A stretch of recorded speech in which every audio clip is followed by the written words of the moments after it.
Good morning to you, Sir Ian. Morning, Julian. Thank you for joining us. I want to get on to Rwanda, indeed also your former job dealing with benefits as well. But first up, let's talk about Iran briefly, if we can. Do you think that Israel has the right to retaliate against that Iranian onslaught of drone and missile attacks? Yes, certainly. I think Israel will have to make a decision about that, but they are a sovereign state. They have an elected government, a democracy, and a judiciary that is independent. So they have the right to decide what to do when under attack by a state like Iran. And I think they will reach that conclusion, whether it's immediate or over a period of time or whatever. Bear in mind that also Iran is busy close to developing now nuclear weapons, which would be an utter disaster.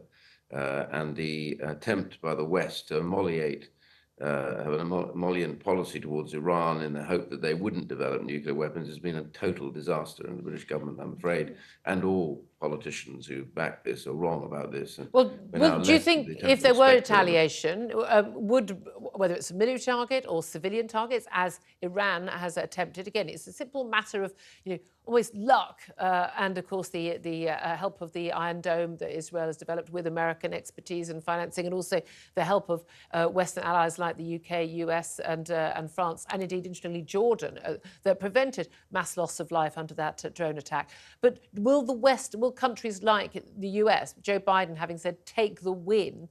I don't think America would take the win if such an attack had been launched on them by a near neighbour. I was puzzled by Biden's language, not for the first time, but call this a win is peculiar. There was, a lot of briefing going on that somehow Israel showed that Iran couldn't get to it in that extent because they succeeded in knocking out most of these with some help. But remember, they fired 100 ballistic missiles at Israel. It's not just a case of some drones. No.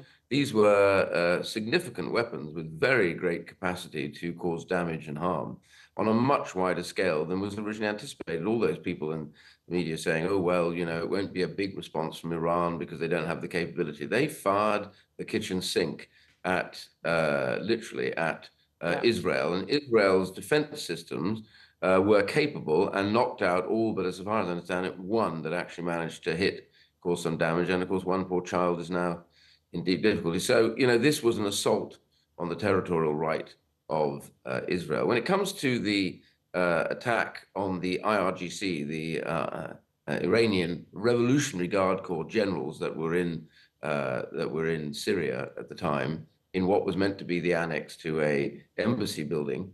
Of course, it's up to the state to declare whether they have diplomatic rights over those buildings. Doesn't mean to say they don't use them for plotting and planning. And that's one of the big problems. The IRGC is heavily involved in controlling Hamas, as you've heard, the Houthi and also Hezbollah, and planning all of what's going on in Gaza. So, these, in a way, they are already at war. It's the peculiarity of this, because it's a proxy war by Iran, which has now become a direct war.